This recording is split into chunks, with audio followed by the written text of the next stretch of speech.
Alright guys, let me formally introduce you to the Karnak Temple down here in Luxor, Egypt. Me and my buddy Cody, we just got here this morning. We ended up taking a flight from Cairo here to Luxor. And, we got a big program for the next couple of days, and we're going to take you along with us. So, currently, we're here at the Karnak Temple. This is the largest religious temple in the world, and it's been developed continuously from the very first couple of pharaohs, and every pharaoh after that added their own little portion to it. So there's like 4,000 years of history right here, and it was a huge significance to the Egyptian culture back in the day. So let's go check out this ancient wonder, this UNESCO heritage site, and I'll try to show you as much as we can. Let's roll.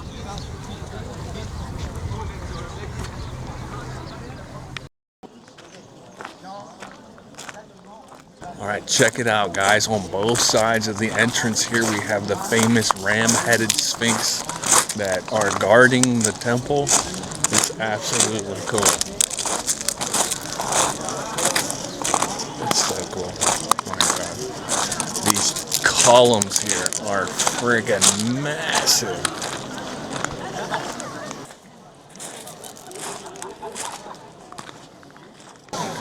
Alright guys, we just entered the Hypostyle Hall. This is a huge hall that was dedicated to celebrating the god Amun. And it was called the temple that lasts 1,000,000 years. So wait till you guys see this. Wait till you see this. These are so giant. I can only imagine what they looked like 4,000 years ago or whatever it was, because these are so incredible.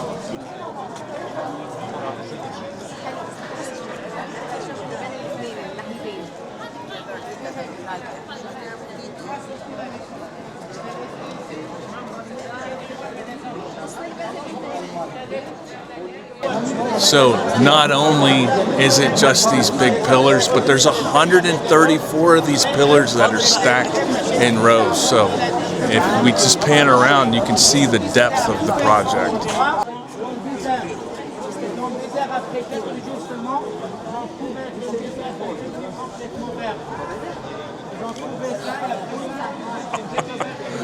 Wow. Yeah, look at the color up there on these pillars. It's insane.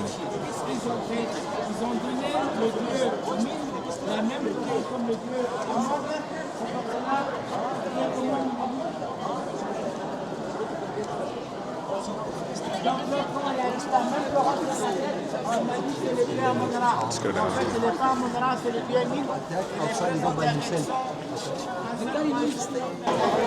All right, so we're gonna walk down through these columns. They're absolutely massive, and there's so many different ones that have so many different things on them for the god Amun, and describing how everything was back in that time. Just imagine what it took to build this and to erect these blocks or columns, and even the roofs. So me and my buddy Cody, we think it was the sky people that did all this, and they used some type of magnetic system to levitate rocks. It's a huge theory, but look at the color of this. I've been wanting to come here for so long. It's really cool.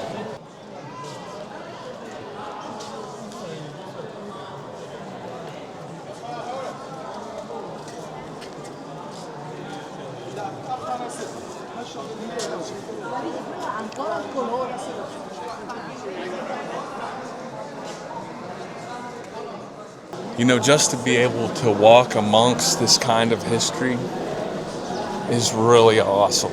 So I'm just cruising down through these columns, just imagining what kind of things happened here when the pharaohs of the time held religious ceremonies or sacrifices to their gods,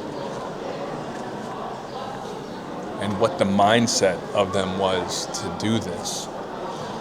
It's really cool. So it's really nice to have gone to Cairo and kind of tie in a lot of the stuff that we learned up there in Cairo down here in Luxor. So this is where a lot of the kings were buried. This is where the temples were. Some really big stuff happened here. All the pharaohs had something to do with this temple, and it's just really cool. I hope you guys enjoy this, because I wish you all were here to see it.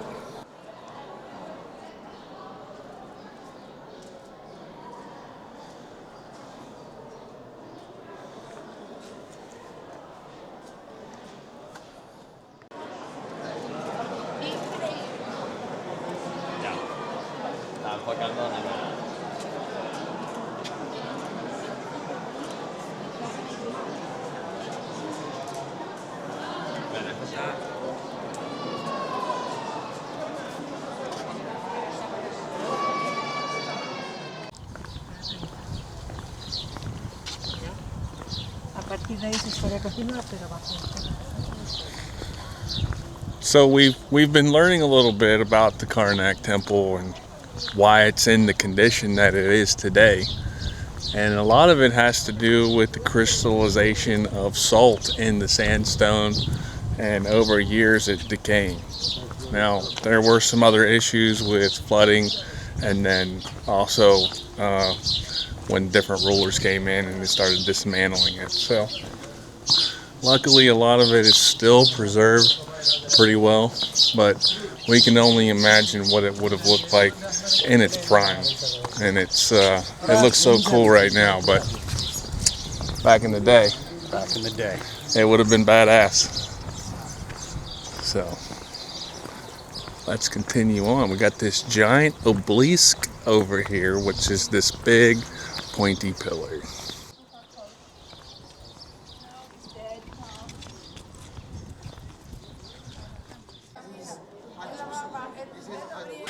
Okay guys, so a couple of things that I've really learned on this trip with me and Cody here. We've been trying to, decipher some of the things that we're seeing and maybe learn just a little bit more. But one thing that we found is that if we take a picture of anything and then we just drop it into ChatGPT, just the picture, it pulls up all the information. So I just took a picture of the obelisk of Thutmose at Karnak, and it's giving me all the facts. It was built in 1500 BC. It's 21 meters tall. It's made out of red granite from Aswan, and it's roughly 140 to 150 tons. And what does an obelisk represent? The obelisk symbolized the sun god Ra.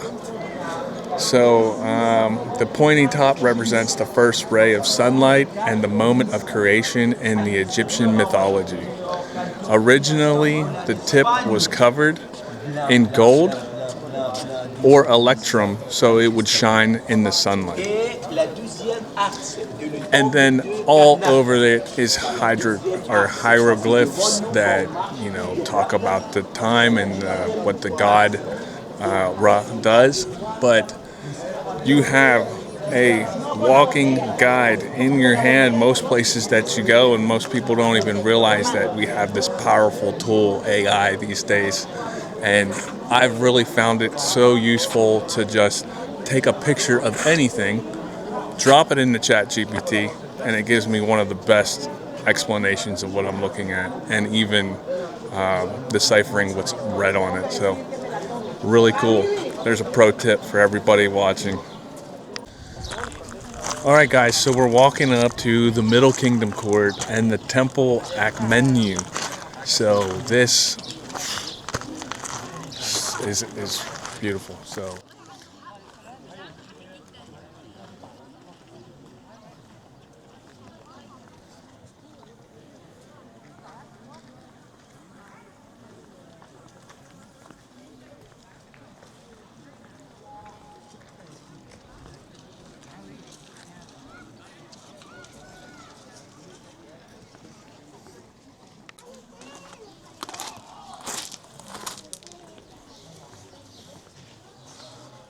Okay, I believe this is the temple menu. We're walking in here.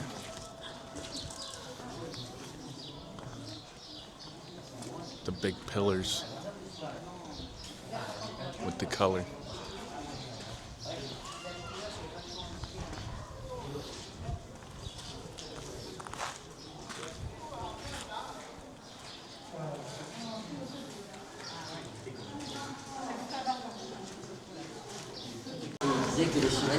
Once again, just imagine what it was like to be back here in that time frame. You know, we're seeing all kinds of stuff that we saw in the temples and tombs in Cairo. So here we got like the King, I think it was King Titi that had or the Pharaoh Titi that had the starfish all over his sarcophagus room. So, and I believe that was in the step pyramid, but I'm not sure. Anyway, just enjoy the beauty, and I just want to bring you guys along with me and show it to you because it's really, really cool how they did all.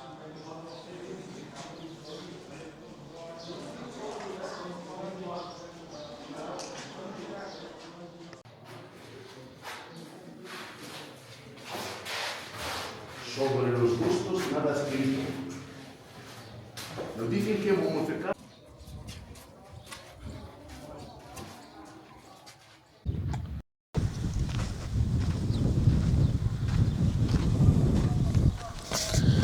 So to give you a little bit of an explanation of how big this place is, this complex is 200 acres. And it was built over a course of 1,500 years by many different pharaohs. Absolutely insane.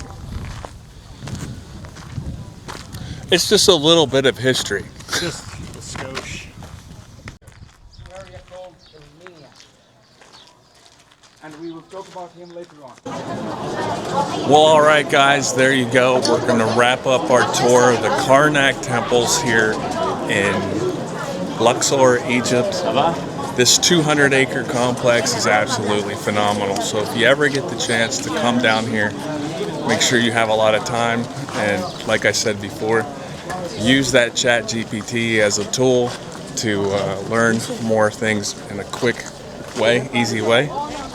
And don't forget to like and subscribe to the channel. I really appreciate all the support. I really hope you like this video because there's going to be a lot more here from Luxor. Until next time, see you around.